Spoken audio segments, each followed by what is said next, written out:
John is in a think tank. John said it before shortly. It's called Foraus, which is a forum or a platform, a think tank on foreign policy in Switzerland.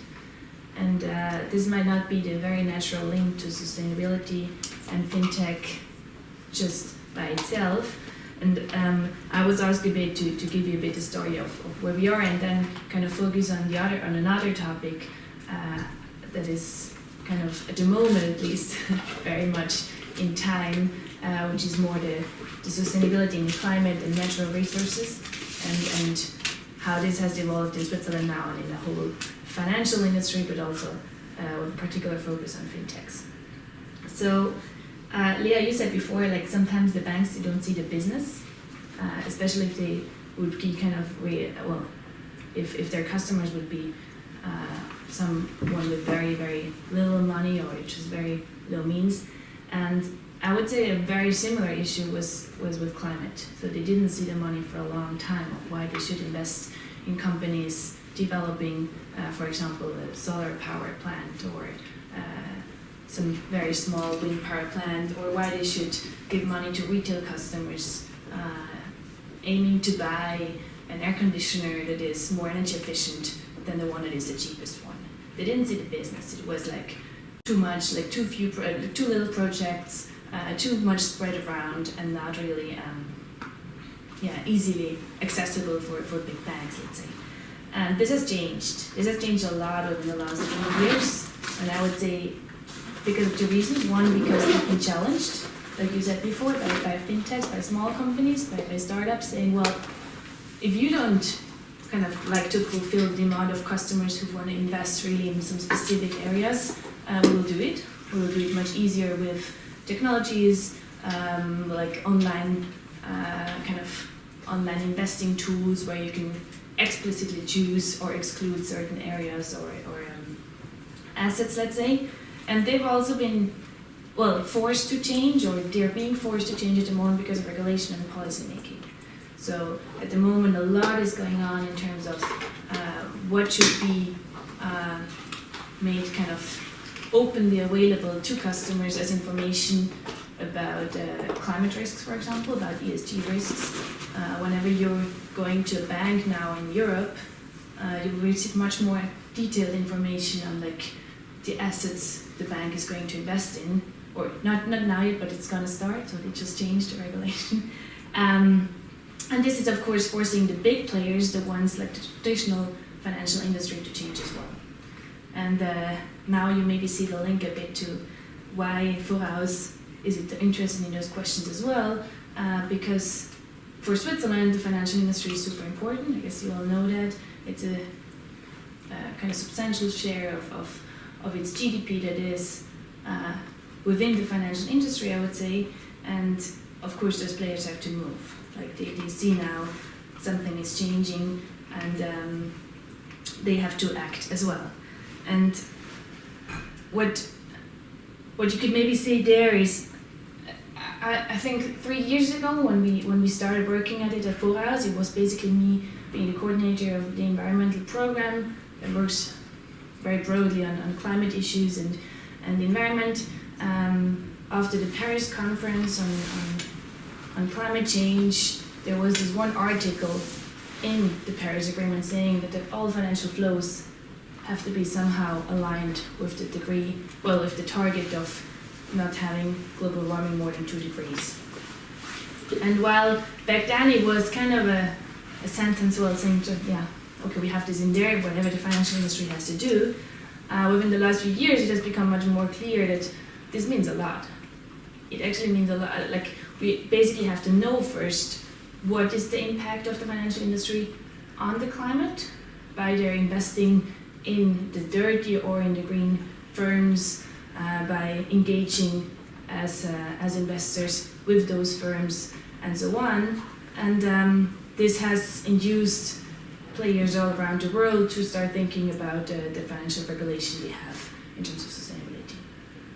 So we knew that this is going to happen, but what we also saw is that here in Switzerland, and I would say most all over the world, whenever you talk to banks or to financial players, most important thing would they say that, well, at the moment we first have to get this digitization done, like we kind of have to adapt to whatever is coming now, how we're challenged by little fintechs, and first this, and then we're going to look at sustainability. So it was a bit like the CSR areas where we had to talk to. And within the last 4 years, this has changed completely. Now sustainability is mostly like in the core of most financial players because they realize that it's a very important topic. And what you see is that through this development, a lot is changing kind of in the directly linked, like in the companies that are actually working in for example, well, whatever business, that the demand for data, for example, has changed a lot just because financial players are now asking for data so that they can actually assess the risk for themselves as banks, but also then for their clients in terms of carbon impact, for example. And what you see as well is that not just NGOs, everybody has realized that the financial players are a very, very important lever to achieve whichever target you want to achieve. So now it's not only climate that is kind of being an important topic, but all the SDGs. And the SDGs, it's like 17 targets, where a few of them, or let's say a third of them, focus on the environment and climate and energy, but others focus on human or social parts, others focus on governance parts. And for all of these, banks are actually being asked more and more often to say, like, what is actually the impact of this investment? And there you'll see one of the very, very big challenges. One is that, like, you kind of, at the moment you're able to more or less assess the footprint in terms of carbon, but then assessing the footprint in terms of gender, of no poverty, out of a financial, kind of for a financial player is much more demanding. I don't say it's impossible, but they're like banks and financial players are being challenged of assessing this data, of making kind of a bigger evaluation, and the more and more customers are asking, the more and more they're being pressured to do so, which could be a very good thing because they're also assessing cyber risks, for example, something that is super, like, it's not the easy thing, but still they do it, so they might be able, or they might be actually the most capable ones of assessing risks that are not completely sure at the moment, and this will kind of feed back in policy making and in other businesses just to use this data, but it's a challenge for them and they will have to do it, and this is also why it's super interesting. What we did 3 years ago together with John and the Swiss Finance and Technology Association is we organized a hackathon very specifically on climate. We said, like, okay, how can we use those newer financial technologies, actually just technologies, to address climate issues. And what I think was very interesting is, as kind of results that came out, is that we not only kind of want to use these technologies, but it's actually absolutely necessary to use these technologies to assess all those risks, for example. You cannot really try to forecast something out of historic data. I mean, you can, and that's what we basically do, but whatever you can use as additional data to make a forecast for how a risk, for example, is going to evolve, we need those new technologies. We need kind of algorithms and search engines and, like, tools to develop this data in order to make more reliable forecasts on climate risks or on energy efficiency, whatever. And I think this was one of the very important learnings for me from such a hackathon.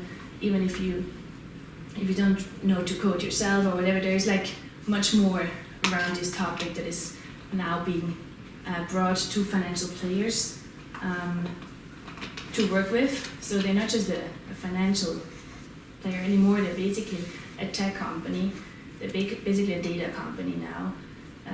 And you need some financial background, but you need a lot of other backgrounds now as well to being able to assess risks for your customers. This may be like I think maybe it's more interesting to open up and sure. And have questions I guess, to both of us. So they're like, yeah, maybe as a last thing, like usually when we talk about sustainable finance, it's those three areas: environment, social, and governance. And in all of these three, a lot is going on. And then the SDGs try to kind of be the framework above these.